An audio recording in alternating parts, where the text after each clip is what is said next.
الحمد لله نحمده ونستعينه ونستغفره ونؤمن به ونتوكل عليه ونعوذ بالله من شرور أنفسنا ومن سيئات أعمالنا من يهده الله فلا مضل له ومن يضلله فلا هادي له ونشهد أن لا إله إلا الله وحده لا شريك له ونشهد أن سيدنا ومولانا محمدا عبده ورسوله أما بعد فأعوذ بالله من الشيطان الرجيم بسم الله الرحمن الرحيم ما يلفظ من قول إلا لديه رقيب عتيد صدق الله العظيم۔ پردہ نشین مائیں اور بہنوں، عزیز طلباء، معزز سامعین، آپ نے ابھی مختلف پہلو سے زندگی کے حالات، ہم کس موڑ اور ڈگر پر چل رہے ہیں، ہمیں کیا کام انجام دینے چاہیے، کن چیزوں سے بچنا چاہیے، اس کی طرف ابھی آپ کو توجہ دلائی گئی ہے۔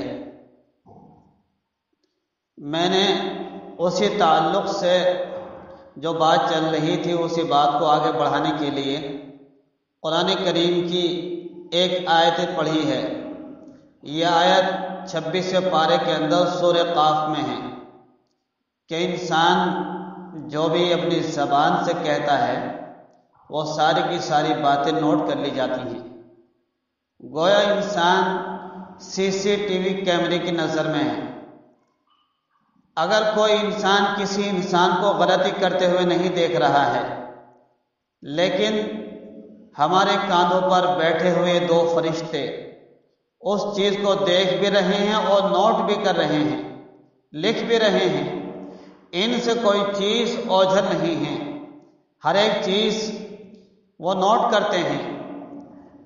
ہماری زندگی جس معاشرے میں ہم رہتے ہیں مختلف مراحل سے گزرتی ہے، اور ہم جس معاشرے میں رہتے ہیں یہ معاشرہ ہمارے لیے، ہر ایک انسان کے لیے ایک چوراہے کا کام کرتا ہے۔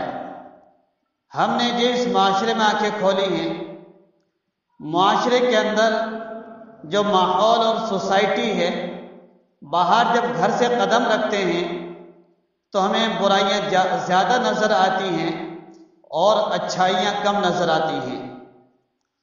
چاہے وہ کسی انسان کا کردار دیکھ لیجئے، کریکٹر دیکھ لیجئے، یا کسی کے معاملات بھی دیکھ لیجئے۔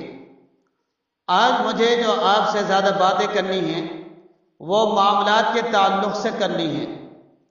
گھروں کے اندر، معاشرے میں، ماحول میں، برادریوں میں، آپس میں، خاندانوں میں، میاں بیوی میں ذرا سی بات بات پر جھگڑے، لڑائیاں یہ کیوں ہوتی ہیں؟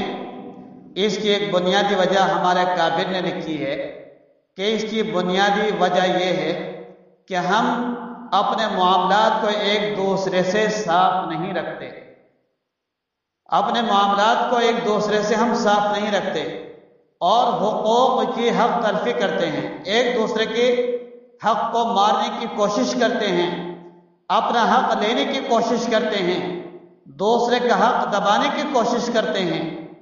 اس لیے برائیاں، لڑائی جھگڑے آپس میں انتشار ہیں۔ ہمیں چند ان باتوں کی طرف بھی توجہ دینی ہے جو چیزیں ہمارے معاشرے میں ایک ناسور بن چکی ہیں لیکن ہماری توجہ نہیں ہوتی۔ خاص طور سے ایک آدمی کو اپنا مکان بنانا ہے تو مکان بناتے وقت اسے بہت ساری چیزوں کا خیال رکھنا چاہیے۔ نمبر 1 پر کہ وہ جو بنیاد رکھ رہا ہے کہ وہ بنیاد کسی پڑوسی کی زمین 1 انچ یا 1 سوت یا 2 سوت اس کے حصے میں تو نہیں آ رہی۔ جہاں اس نے اینٹ رکھی ہے وہ 1 یا 2 سوت یا 1 انچ کسی دوسرے کے حصے میں تو نہیں رکھی۔ دوسری چیز کا خیال یہ رکھنا ہے کہ ہم جو مکان بنانے جا رہے ہیں اس کے اندر جو ونڈو رکھنی ہے، اس ونڈو سے میرے پڑوسی کی بے پردگی تو نہیں ہوگی، میرے پڑوسی کو تکلیف تو نہیں ہوگی۔ مجھے اپنے مکان کا جو پتلانہ اتارنا ہے پانی نیچے گرانے کے لیے، اس پانی سے جو بارش کا پانی ہو یا دھونے کا پانی ہو، چھت کا جو پانی ہوتا ہے، اس پانی سے میرے پڑوسی کو تکلیف ہوگی یا نہیں۔ ہمیں اس بات کا بھی خیال رکھنا ہے، کیونکہ میرے نبی صلی اللہ علیہ وسلم نے فرمایا وہ مسلمانی نہیں، وہ انسانی نہیں جس کے ہاتھ سے، جس کی زبان سے، جس کے پاؤں سے، جس کے اشاروں سے کسی بھی انسان کو تکلیف پہنچ جائے، وہ مسلمانی نہیں ہے۔ مسلمان ہو ہی نہیں سکتا کہ اس کی ذات سے کسی کو تکلیف پہنچے۔ جب ہم مکان بناتے ہیں، ہمارا معاشرہ اور ماحول یہ وہاں تک پہنچ چکا ہے کہ ہمارے زمین کسی کے حصے میں 1 انچ بھی نہ چلے جائے، چاہے دوسرے کی ہم دبا لیں۔ یہ ہمارا ذہن بن چکا ہے کہ میں ایک ہی جگہ کیوں چھوڑوں، میں نے تو اس کو مول خریدی ہے، میرے نام پر ہے، میں کیوں خریدوں، میں کیوں چھوڑوں اس کو۔ یہ ساری چیزیں جب انسان ان چیزوں میں آتا ہے، یقیناً دوسرے کی حق تلفی کر بیٹھتا ہے۔ ہمیں مکان بنانے میں ان چیزوں کا خیال کرنا ہوگا۔ یہ ہیں اپنے پڑوسی کی باتیں۔ اس کے ساتھ ساتھ ہم مکان بنا رہے ہیں، سڑک کے کنارے پر مکان بن رہا ہے، پاس میں سڑک چل رہی ہے، ہمیں اس میں بھی بہت ساری چیزوں کا خیال کرنا ہوگا کہ جو ہم چھجری نکالنے والے ہیں، چھجے نکال رہے ہیں، جو زمین سرکاری سڑک چھٹی ہوئی ہے، اس سڑک کا کتنا حصہ ہم دبا رہے ہیں، کتنے کی اجازت ہمیں دی گئی ہے۔ سرکاری طور سے 1 فٹ چھجا نکالنے کی اجازت ہے تو 1 فٹ سے 1 انچ بھی زیادہ نہ کرے۔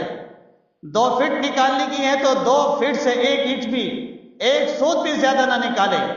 اگر نکالتا ہے اور گھر کے اندر اس کی وجہ سے ہوا جاتی ہے یا اس سے کچھ سکون اور راحت ملتی ہے، وہ ناجائز اور حرام ہوگی۔ اگر کوئی ہمارے اکابر نے لکھا ہے ونڈو کھولی اور ناجائز طریقے سے کھولی کہ روشنی آئے گی، پھر اس روشنی میں قرآن شریف کی تلاوت کر رہا ہے یا کوئی اور دینی کام بھی کر رہا ہے، اس دینی کام پر تمہیں ثواب ملنے والا نہیں ہے، کیونکہ وہ ناجائز کام طریقے سے اس کو کھولا گیا ہے۔ ہمارا ذہن اس طرف نہیں چلتا، لیکن ہمیں چلانا پڑے گا۔